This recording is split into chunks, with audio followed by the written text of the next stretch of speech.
번째는 미 연준의 통화 정책이 상당히 좀 빨라지고 있죠. 관련된 내용 가지고 좀 얘기 좀 해보도록 할 거고. 그다음 또 최근에 시장 이슈가 경기는 좀 안 좋은데 물가가 좀 올라가다 보니까 스태그플레이션 이슈도 있는 것 같고요. 그다음에 요즘 주총 시즌이죠. 주총도 얘기를 해봐야 될 것 같고. 그다음에 요즘 시장이 수급이 안 좋습니다. 외국인들 계속 팔고 있는데 외국인 매도와 관련된 부분.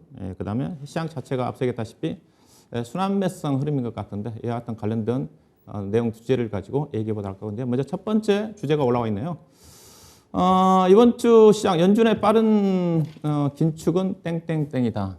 그런 주제를 가지고 얘기를 해보도록 할 건데 일단 이번 주 시장 지난주에 이제 FOMC가 끝났고 FOMC는 좀 무난하게 어느 정도 좀 완화적인 통화 정책으로 끝났는데 지난주 주말부터 특히 이번 주 들어서는 연준 주요 연준 의장 포함해 가지고 연준 위원들의 통화 정책 긴축 속도가 상당히 빨라지고 있어요. 뭐 50bp 정도 금리를 인상을 해서 올해 적어도 2.5에서 뭐 3% 정도까지 금리를 인상해야 된다. 그런 통화 정책 기조가 상당히 이제 빨라지고 있는 게 이번 주 시장의 특징이었던 것 같습니다. 시장은 실제로 작용하지 않았던 내용인데 이와 관련된 내용 좀 얘기 좀 해보도록 할 건데요. 자, 이 미 연준의 빠른 긴축은 땡땡땡이다. 우리 옆에 있는 강재영 운영위원 얘기해 보실까요? 뭐 간단하게 새로운 이슈가 아니다. 새로운 이슈가 아니다. 예. 뭐 실제로 연준회의가 지난주에 있었을 때 뭐 앞으로 금리 인상 횟수가 6회 정도 더 남았다 이게 나왔고 중간에 이제 인플레이션 상황에 따라서 이게 0.5% 금리 인상이라는 빅스텝을 한 번씩 밟을 수 있다 이 얘기가 나왔던 부분을 이번 주 연준 의장이 파월 연준 의장이 연설을 하면서 다시 한번 얘기했다 정도 사실 그 부분밖에 없는데 이제 국채 금리가 워낙 빠르게 올라가니까 여기에 대해서 얘기가 나왔지 시장에서 이미 우리가 뭐 작년부터 계속해서 받았던 내용이기 때문에 이게 새롭게 나타나지도 않고 시장에 별로 그렇게 영향을 주지도 않았습니다. 그래서 예전에는 이제 미국의 국채 금리가 가파르게 올라가면 뭐 미국에서 성장주 이쪽에 대한 차익실도 세고 오히려 안 좋다라고 했었지만 지금 미국의 10년물 국채 금리가 2.3%대 간다 해서 미국의 나스닥 지수가 빠지거나 하는 것도 없고 오히려 더 강하게 올라오기 때문에 이미 시장에서 반영이 된 부분이 워낙 컸단 만큼 새로운 악재 이슈라기보다는 그냥 시장에서 지나간다, 알고 있다 이 정도로 끝난 게 아닌가 그렇게 생각이 됩니다. 네, 저는 악재 선 반영이다 그렇게 좀 잡아봤는데요. 약간 비슷한 얘기도 될 수 있을 것 같은데 의외로 시장이 상당히 통화 정책 기조가 올해 이번 주 들어 상당히 가파르게 전개됐거든요. 파월 의장 같은 경우도 0.5% 정도 금리 인상을 어느 정도 기정사실하는 쪽에 5월달에 본래 이제 시장에서는 우크라이나 사태로 인해 가지고 경제가 불안하니까 3월달에 0.25bp 인상을 하고 원래 이제 5월달에 50bp 정도 인상을 할 거란 전망이 있었던 건데 그 부분 자체도 많이 퇴색됐거든요. 그럼에도 불구하고 이번 주 들어와서 지난주에는 이제 세인트 루이스 가장 매파적인 연준위원회 매파적인 발언 올해 금리를 3% 정도까지 올려야 된다 그런 또 발언이 있었지만 별로 무시를 했었죠. 근데 이번 주 들어서는 일부 연준위원들 비둘기파적인 그동안 발언을 했던 연준위원들마저도 매파적인 발언을 바뀌었고 파월 의장마저도 인플레이션 자체가 상당히 우려스럽기 때문에 한두 차례 정도는 0.5% 정도 50bp 정도 금리를 인상을 좀 해야 되지 않겠나 그런 어떤 발언까지 나왔어요. 그러면 시장에서 나스닥 시장이 특히 이번 주 들어서 지난 주간 단위로 거의 8% 올랐기 때문에 나스닥 시장 주가가 바닥권이었으면 몰라도 주가가 올랐기 때문에 시장이 충격을 좀 받아야 되는데 의외로 안 받더라고요. 의외로 안 받더라. 의외가 아니라 이미 다 받았으니까. 그러니까 그래서 저는 그런 얘기도 하고 싶은데 그래서 제가 그래서 제가 원래 제가 오늘 한마디 선 반영이라고 잡았던 것 자체가 올해 들어서 그렇게 본다 한다면 이제 기정사실화 된 거 아닌가. 원래 이제 올해 연준의 통화정책 회의가 있는 날이 6개월 정도 있지 않습니까? 6번 남았는데 6번 남았는데 예컨대 3% 정도까지 금리 인상한다 그러면 계속 거의 50bp 정도는 두세 차례 정도 해야 되거든요. 두 차례 정도까지 혹은 나머지 0.25, 25bp 정도 금리 인상을 해야 되는데 즉 올해 내내 금리 인상을 한다 하더라도 이 정도 나왔던 내용이 시장에 반영되지 않았기 때문에 앞으로 5월 달에 저는 이제 걱정했던 것 자체가 이번에는 0.25% 금리를 인상을 하지만은 5월 달에 50bp 인상을 하게 되면 시장이 약간 그 시장의 주식 시장의 위치에 따라서 영향을 받지 않게 했었는데 이게 나와버렸기 때문에 이제 5월 달도 별다른 영향을 받지 않을 거다. 그래서 앞으로 5월 달뿐만이 아니라 연준의 통화 정책과 관련된 연말과 진행된다 한다 하더라도 시장에서 충격을 받지 않을 것 같다. 그래서 올해 들어서 어떻게 본다 한다면 연준의 통화 정책과 관련된 악재 영향력은 거의 어느 정도 완화가 됐다. 그런 측면에서 통화 정책과 관련된 악재는 이제 더 이상 악재로 부각될 것 같지는 않다.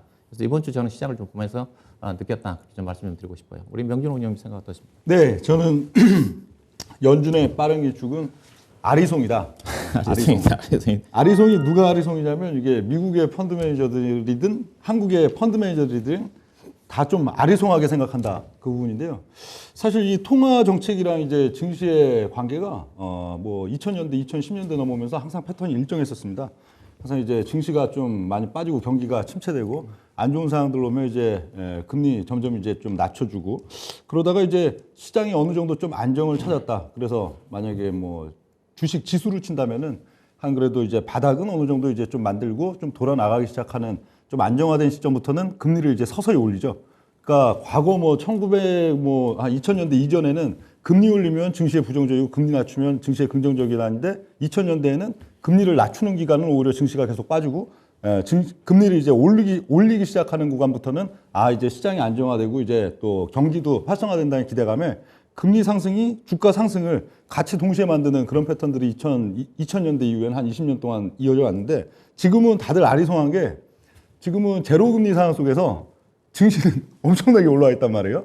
예, 제로금리 상황까지 오면은 거의 이제 증시는 바닥에서 조금 이제 올라갈까 말까 이래야 이제 금리가 오르는 흐름 속에서 증시도 같이 오르는 그 동조가 나타나는 그런 상황들이었는데 지금 증시가 엄청나게 위치가 높다 보니까 그럼 여기서 이제 금리 인상이면 이제 경기가 상당히 호전된다는 거 긍정적인 건데 그동안 패턴대로 하면은 이게 오히려 긍정적인 이슈가 되죠. 긍정적인 이슈인데 워낙 지금 증시 위치가 미국도 그렇고 전 세계적으로 높다 보니까 여기에 대해서 펀드 매니저들이 알쏭달쏭하게 생각하는 거예요. 과거 20년 패턴대로 보면은 이게 금리가 이제 슬슬 올린다는 거는 굉장히 좋은 시그널인데 그 증시의 위치 높이 자체가 워낙 높다 보니까 그것도 참 애매하고 그러니까 최근에도 보면은 1월 달에 이제 증시 급락 이 통화정책 관련해 갖고도 증시가 급락 나온 이후에 그 다음에 또 탄력적으로 그게 뭐 오르거나 내리는 방향들이 상당히 미미한 부분들이 미국 펀드 매니저들이든 한국 펀드 매니저들이든 이 통화정책 즉 금리의 이제 점진적 인상 부분을 긍정적으로 해석해야 될지 반대로 해석해야 될지 아직은 좀 아리송해하는 구간이다. 뭐 그렇게 생각합니다. 일단 저는 이번 주 시장을 보고 느낀 것 자체 가장 중요한 것 자체가 올해 이제 어떻게 보면 올해도 여전히 작년도에도 연준의 통화 정책 자체가 하반기 때 계속적으로 악재를 적용했잖아요. 네. 올해도 어떻게 본다 한다면 한두 차례 정도는 금리와 관련해서 계속 인상함에 따라 가지고 시장이 충격을 올 수가 있거든요. 물론 시장의 위치에 따라서 주가가 올라간다 한다면. 근데 이번 주 시장에 그런 어떤 연준의 매파적인 통화 정책과 관련된 즉 올해 금리 인상 자체가 2.5에서 3% 정도까지 금리 인상을 해야 된다. 내용 자체 본래 계획 자체는 내년도까지 계획이거든요. 금리 인상 자체가. 근데 이 정도까지 나왔는데 시장에서 영향을 받지 않았다. 그러면 우리 투자가들은 앞으로 연준의 통화 정책과 관련된 걱정에서는 한시름 놓으면서 결국 이제 앞으로 중요한 것 자체는 간만에 이제 미국의 기술주가 올랐던 것 자체도 이제 실적이잖아요. 경기가 좋아지면 실적이 좋아질 거라는 기대감이기 때문에 이제는 경기만 좋아지면 좋아지는 시그널만 나오면 주식시장은 어느 정도 탄탄하게 하방이 좀 지지가 되면서 어느 정도 안도 랠리가 가능하지 않겠는가. 실제로 지금 제가 볼 때는 그 미증시나 유럽이나 뭐 여러 가지 악재가 우리가 작년 연말 연초부터 엄청나게 많았었는데 여기에 이제 내성이 좀 생긴 거 아닌가. 그리고 실제로 안도 랠리가 펼쳐지고 있고요. 사실 국내 증시가 거래소 코스닥을 좀 나눠서 얘기를 해버리면 코스닥 같은 경우는 어느 정도 같이 동참하고 있는 그런 케이스인 거고 지금 국내 거래소만 그 흐름에서 동참 못하고 있는데 이건 뭐 여러 가지 요인이 있겠죠. 근데 전체적으로 볼 때는 주시장 자체가 안도 랠리가 현재는 이어지고 있다고 봐온 것이 맞을 것 같고 그리고 이제 통화 정책이 약간은 성향이 다른 게 좀 전에 명중 형이 얘기했던 그 부분인데 뭐 펀드 매니저들이 헷갈릴 수밖에 없다는 게 시장 자체가 2000년대 초반부터 이제 2021년 작년까지의 시장과 지금 다른 게 확실히 다릅니다. 그래서 그런 부분에서는 어떻게 보면은 이제 통화 정책이란 부분을 더 생각하기보다는 실적하고 그 다음에 향후 업황 이것만 보면서 움직이는 게 맞지 않을까 이렇게 생각이 좀.